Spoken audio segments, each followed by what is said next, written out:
Hi అందరికీ. తెలంగాణలో కొత్త బండి కొంటున్న వాళ్లకి ఇది చాలా ముఖ్యమైన అప్డేట్. ఎందుకంటే ఇకపై వెహికల్ రిజిస్ట్రేషన్ ప్రాసెస్ మొత్తం మారిపోయింది. మన టైం, మన డబ్బు రెండూ సేవ్ చేసే ఈ కొత్త సిస్టమ్ ఏంటి, అదెలా పనిచేస్తుందో ఈరోజు వివరంగా చూసేద్దాం. కొత్త బండి కొన్నామన్న సంతోషం ఒకవైపుంటే, అమ్మో రిజిస్ట్రేషన్ చేయించాలనే టెన్షన్ మరోవైపుంటుంది కదా. షోరూం నుంచి బండి బయటకు తెచ్చాక అస్సలు కథ మొదలవుతుంది. ఆర్టీఓ ఆఫీస్ చుట్టూ తిరగాలి, గంటల తరబడి ఆ క్యూలలో నిలబడాలి. అబ్బో, అదో పెద్ద తలనొప్పి వ్యవహారం. అయితే ఇకపై ఆ టెన్షన్ పడాల్సిన అవసరమే లేదు. ఆ పాత రోజులు పోయాయి. ఎందుకంటే తెలంగాణలో ఇప్పుడు ఒక సరికొత్త, చాలా సింపుల్ సిస్టమ్ వచ్చేసింది.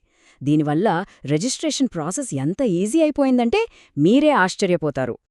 సరే, ఈ కొత్త సిస్టమ్ ఎంత బెటరో మనకు తెలియాలంటే ముందు పాత పద్ధతిలో మనం పడ్డ కష్టాలేంటో ఒక్కసారి గుర్తు చేసుకుందాం. అప్పుడే కదా దీని విలువ తెలిసేది. గుర్తుందా? ఒక్క రోజంతా పని మానుకొని ఆర్టీఓ ఆఫీస్కి వెళ్ళాలి. అక్కడ చూస్తే పెద్ద క్యూ, గంటల తరబడి నిరీక్షణ, మధ్యలో ఏజెంట్లు, బ్రోకర్ల హడావిడి. అంతేనా? మన కొత్త కార్నో, బైక్నో ఆఫీసర్ దగ్గరికి తీసుకెళ్లి ఫిజికల్గా చూపించాలి. ఈ తతంగమంతా అయిపోయి మన చేతికి ఆ పర్మనెంట్ ఆర్సీ కార్డు వచ్చేసరికి వారాలు, కొన్నిసార్లు నెలలు కూడా పట్టేది. ఇప్పుడు ఆ కష్టాలన్నింటికీ చెక్ పెడుతూ January 24, 2026 నుంచి ఒక కొత్త విధానం అమల్లోకొచ్చింది. ఇది నిజంగా ఒక గేమ్ చేంజర్ అని చెప్పొచ్చు. మొత్తం రిజిస్ట్రేషన్ సిస్టమ్నే మార్చేసింది. దీన్నే డీలర్ పాయింట్ రిజిస్ట్రేషన్ లేదా సింపుల్గా డిపిఆర్ అంటున్నారు. పేర్లోనే ఉంది కదా, చాలా సింపుల్. మనం ఎక్కడైతే కొత్త వెహికల్ కొంటామో, అంటే షోరూంలోనే, అక్కడే పర్మనెంట్ రిజిస్ట్రేషన్ కూడా కంప్లీట్ అయిపోతుంది. అంటే ఇక ఆర్టీఓ ఆఫీస్ వైపు కన్నెత్తి కూడా చూడక్కర్లేదు. దీని వెనుకున్న అసలు లక్ష్యమేంటంటే ఫేస్లెస్, కాంటాక్ట్లెస్, క్యాష్లెస్ సర్వీస్ అందించడం. అంటే మనం ఏ ఆఫీసర్ను కలవాల్సిన పనిలేదు, ఏ ఆఫీస్కు వెళ్లాల్సిన పనిలేదు, చేతితో డబ్బులివ్వాల్సిన పని అస్సలు లేదు. అంతా ఆన్లైన్లోనే జరిగిపోతుంది. ఇది సెంట్రల్ మోటార్ వెహికల్ రూల్స్లో ఉన్న రూల్ 48B ఆధారంగా తీసుకొచ్చిన మార్పు. ఓకే, వినడానికి చాలా బావుంది. కానీ అసలు ప్రాక్టికల్గా ఈ ప్రాసెస్ ఎలా పనిచేస్తుంది? మనం కొత్త బండి కొన్నప్పుడు రిజిస్ట్రేషన్ ఎలా జరుగుతుంది? ఆ స్టెప్స్ ఏంటో ఇప్పుడు క్లియర్గా చూద్దాం. ఫస్ట్ స్టెప్, మనం కొన్ని డాక్యుమెంట్స్ రెడీ చేసుకుని డీలర్కు ఇవ్వాలి. సేల్ ఇన్వాయిస్, ఇన్సూరెన్స్, మన అడ్రస్ ప్రూఫ్ లాంటివి కామన్. ఇక్కడ రెండు ముఖ్యమైన ఫామ్స్ ఉన్నాయి.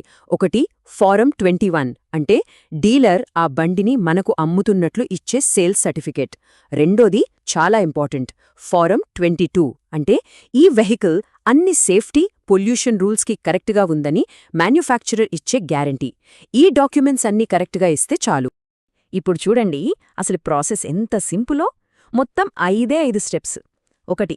మనమిచ్చిన డాక్యుమెంట్స్ని డీలర్ ఆన్లైన్ పోర్టల్లో అప్లోడ్ చేస్తారు. 2. మన తరపున లైఫ్ ట్యాక్స్, ఇతర ఫీజులు కూడా వాళ్లే ఆన్లైన్లో కట్టేస్తారు. 3.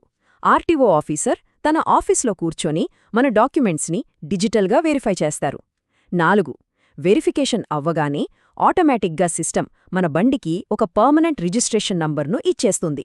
ఇక ఫైనల్గా మన ఆర్సీ స్మార్ట్ కార్డ్ ప్రింట్ అయి నేరుగా స్పీడ్ పోస్ట్లో మన ఇంటికే వస్తుంది. అంతే. సరే, అంతా బాగేనే ఉంది, కానీ నాకు ఫ్యాన్సీ నంబర్ కావాలి, దాని సంగతేంటి అని చాలామందికి డౌట్ రావచ్చు. కంగారు పడకండి, ఈ కొత్త సిస్టంలో కూడా ఫ్యాన్సీ నంబర్ తీసుకోవచ్చు. కాకపోతే ఆ ప్రాసెస్ మాత్రం మనమే చేసుకోవాలి. అదెలాగంటే, ముందుగా మనం తెలంగాణ ట్రాన్స్పోర్ట్ డిపార్ట్మెంట్ వెబ్సైట్కి వెళ్ళాలి. అక్కడ మనకు అందుబాటులో ఉన్న ఫ్యాన్సీ నంబర్ల లిస్ట్ ఉంటుంది. నచ్చిన నంబర్ సెలెక్ట్ చేసుకుని దాని బేస్ ఫీజును ఆన్లైన్లో పే చేయాలి.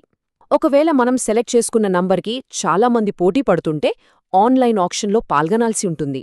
ఇదంతా అయ్యాక మనకొక యూనిక్ రెఫరెన్స్ నంబర్ జనరేట్ అవుతుంది. ఇక్కడొక చాలా ముఖ్యమైన విషయం గుర్తుపెట్టుకోవాలి. మనకు వచ్చిన ఆ రిఫరెన్స్ నంబర్ను డీలర్ మన బండి రిజిస్ట్రేషన్ ప్రాసెస్ స్టార్ట్ చేయక ముందే వాళ్లకి ఇవ్వాలి. ఇది చాలా ముఖ్యం. ఎందుకంటే మనం ఆ నంబర్ ఇవ్వడం లేట్ చేస్తే సిస్టమ్ ఆటోమేటిక్గా ఏదో ఒక ర్యాండమ్ నంబర్ను బండికి అలాట్ చేసేస్తుంది. అప్పుడు మనం ఫ్యాన్సీ నంబర్ కోసం కట్టిన డబ్బులన్నీ వేస్ట్ అయిపోతాయి. సో ఈ విషయంలో చాలా జాగ్రత్తగా ఉండాలి. ఓకే, ఈ కొత్త సిస్టమ్ వల్ల బండి కొలేవాళ్లకి లాభాలున్నాయని అర్థమైంది. మరి దీనివల్ల ప్రభుత్వానికి, ఓవరాల్గా సమాజానికి ఎలాంటి మంచి జరుగుతుందో కూడా ఒకసారి చూద్దాం. సామాన్య ప్రజలకు కలిగే లాభాలు చూస్తే ముందుగా మనకు చాలా సౌకర్యంగా ఉంటుంది. ఆఫీసులకు సెలవు పెట్టి వెళ్ళక్కర్లేదు, టైం బాగా సేవ్ అవుతుంది, వారాలు పట్టే పని రోజుల్లోనే అయిపోతుంది. ఇక ఏజెంట్లు, బ్రోకర్ల బెడద అస్సలుండదు కాబట్టి డబ్బు కూడా ఆదా అవుతుంది. అన్నిటికంటే ముఖ్యంగా ప్రతిదీ ఆన్లైన్లోనే జరుగుతుంది కాబట్టి పూర్తి పారదర్శకత ఉంటుంది. ఈ పాత కొత్త సిస్టమ్స్ని పక్కపక్కన పెట్టి చూస్తే మనకు ఆ తేడా ఎంత పెద్దదో స్పష్టంగా అర్థమవుతుంది. చూడండి, ఒకప్పుడు ఆర్టీఓ విజిట్ తప్పనిసరి, ఇప్పుడు అవసరమే లేదు. ఫిజికల్ వెహికల్ ఇన్స్పెక్షన్ ఉండేది, ఇప్పుడది డిజిటల్ అయిపోయింది. మధ్యవర్తుల ప్రమేయముండేది, ఇప్పుడు వాళ్ల పాత్రే లేదు. వారాలు, నెలలు పట్టే టైం ఇప్పుడు కొన్ని రోజులకు తగ్గిపోయింది. ఇది నిజంగా ఒక అద్భుతమైన మార్పు. అంటే ఈ మార్పు కేవలం ఒక రిజిస్ట్రేషన్ ప్రాసెస్ని సులభం చేయడం మాత్రమే కాదు, ప్రజల వద్దకే పాలన అనే ఒక పెద్ద ఆలోచనలో ఇదొక భాగం. ప్రభుత్వ సేవలే ప్రజల దగ్గరికి రావాలి తప్ప ప్రజలు సేవల కోసం ఆఫీసుల చుట్టూ తిరగకూడదు అనే కాన్సెప్ట్కి ఇదొక పర్ఫెక్ట్ ఉదాహరణ. చివరగా ఒక ప్రశ్నతో ముగిద్దాం. వెహికల్ రిజిస్ట్రేషన్ లాంటి ఒక క్లిష్టమైన ప్రక్రియే ఇంత సింపుల్ అయినప్పుడు భవిష్యత్తులో మనకు అవసరమైన మరెన్నో ప్రభుత్వ సేవలు, ఉదాహరణకి ల్యాండ్ రిజిస్ట్రేషన్ లాంటివి కూడా ఇంతే సులభంగా మారితే ఎలా ఉంటుంది? టెక్నాలజీ మన జీవితాల్ని ఇంకా ఎన్ని విధాలుగా మార్చగలదో ఒక్కసారి ఆలోచించండి.